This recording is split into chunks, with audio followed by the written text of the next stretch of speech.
કેન્દ્રીય ગૃહમંત્રી અમિત શાહ ફરી ગુજરાતની મુલાકાતે। અમિતભાઈ શાહ એમસીના વિકાસ કામોનું આજે લોકાર્પણ કરશે। 651 કરોડના વિકાસ કામોની અમદાવાદ મહાનગરને ભેટ આપશે। Chainpur underpass, D cabin underpass, ચાંદખેડાનું ખાતમુહૂર્ત, તો રાણીપમાં પર્કોલેટિંગ વેલનું ખાતમુહૂર્ત કરવામાં આવશે। રાણીપમાં જંગી જાહેર સભાનું આયોજન પણ કરવામાં આવ્યું છે।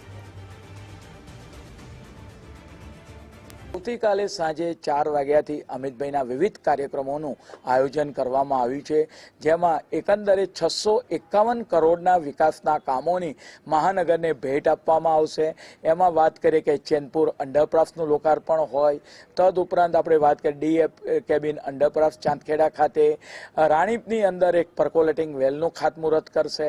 રાણીપ ખાતે આવેલું જે ચંદ્રભાગા વહોરું છે નહેર, એ નહેરને આપણે વાત કરીએ બોક્સ ટાઈપ ટોટલી કવર કરવામાં આવશે। 150 કરોડ રૂપિયાનું આ કામ છે।